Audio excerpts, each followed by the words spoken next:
What is forex? ये एक decentralised global market है जहां पूरी दुनिया की करेंसीज ट्रेड होती हैं। डिसेंट्रलाइज का मतलब होता है जिसे कंट्रोल नहीं किया जा सकता। ये दुनिया की सबसे बड़ी और मोस्ट लिक्विड फाइनेंशियल मार्केट है। अगर हम पूरी दुनिया की स्टॉक मार्केट्स को भी आपस में कंबाइन कर दें तब भी इसका मुकाबला नहीं किया जा सकता। ये इतनी बड़ी मार्केट है। मैं आपको इसकी एक आसान सी एग्जाम्पल देता हूँ। अगर आप या आपकी फैमिली में से कभी कोई उमरा करने गया हो तो आप सबसे पहला काम क्या करेंगे? करेंसी एक्सचेंज करवाएंगे। ये जो आप करेंसी एक्सचेंज करवा रहे हैं ये आपने एक तरह से फॉरेक्स में ही पार्टिसिपेट किया है, लेकिन फिजिकली आपने बेसिकली किया क्या है, पाकिस्तानी करेंसी बेची है यानी सेल की है और उसके बदले आपने सऊदी रियाल खरीदे हैं।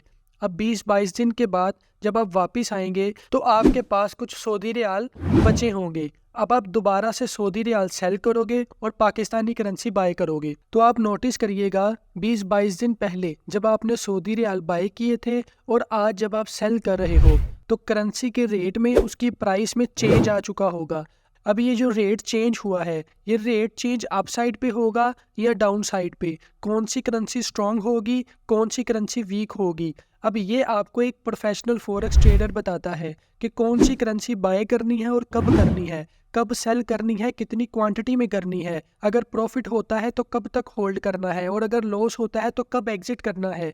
ये सब आपको इस चैनल में सिखाऊंगा और इंशाल्लाह आपको एक प्रोफेशनल ट्रेडर बनाकर छोड़ूंगा। ये इसी से रिलेटेड एक एग्जांपल लिखी है, आप ये भी पढ़ सकते हैं। ये ब्रिटिश पाउंड से रिलेटेड है। फॉरेक्स मार्केट के कई अलग अलग नाम हैं। इसे एफएक्स मार्केट भी कहा जाता है, currency market, financial market, foreign exchange market, money market, ये सब इसी के नाम है। और जो अक्सर न्यूज़ में आपने सुना होगा वो कुछ इस तरह से सुना होगा कि आलमी मंडी में आज तेल की कीमत में तेजी देखी गई है, आलमी मंडी में गोल्ड अपनी बुलंद तरीन सतह पे है। वो जिस आलमी मंडी का जिक्र कर रहे होते हैं वो असल में फॉरेक्स ही है।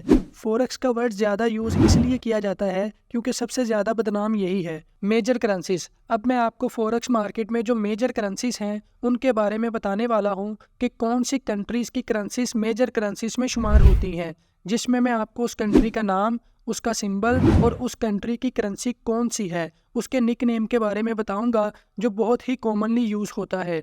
तो सबसे पहले हम बात करते हैं यूनाइटेड स्टेट्स की, जिसका सिंबल यूएसडी है और इसकी करेंसी का नाम डॉलर है, जबकि इसका निक नेम है बग। जब हम फॉरेक्स में ट्रेड करते हैं तो हमें यहाँ यूएसडी लिखा मिलता है जो कि सिंबल है। हमें यहाँ कहीं भी यूनाइटेड स्टेट्स लिखा नहीं मिलेगा और ना ही डॉलर, बल्कि इसके सिंबल के 3 लेटर ही इन दोनों चीज़ों को रिप्रेजेंट करती हैं। पहले 2 letter US represent United States, जबकि लास्ट वाला लेटर डी करेंसी को रिप्रेजेंट करता है जो कि डॉलर है। US stand for United State, D stand for dollar.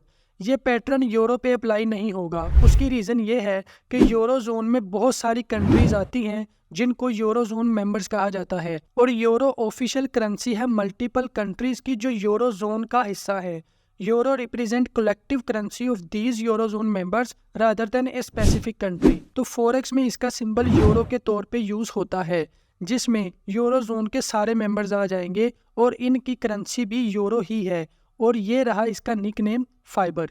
इसी तरह जेपी स्टैंड फॉर जापान और वाई स्टैंड फॉर येन और इसका निक नेम भी येन ही है। और इसी तरह बाकी सभी आएंगे जैसे great Britain, Switzerland, Canada, Australia, New Zealand. ये मुझे अलग अलग सबका बताने की ज़रूरत नहीं है, आप खुद समझ सकते हैं।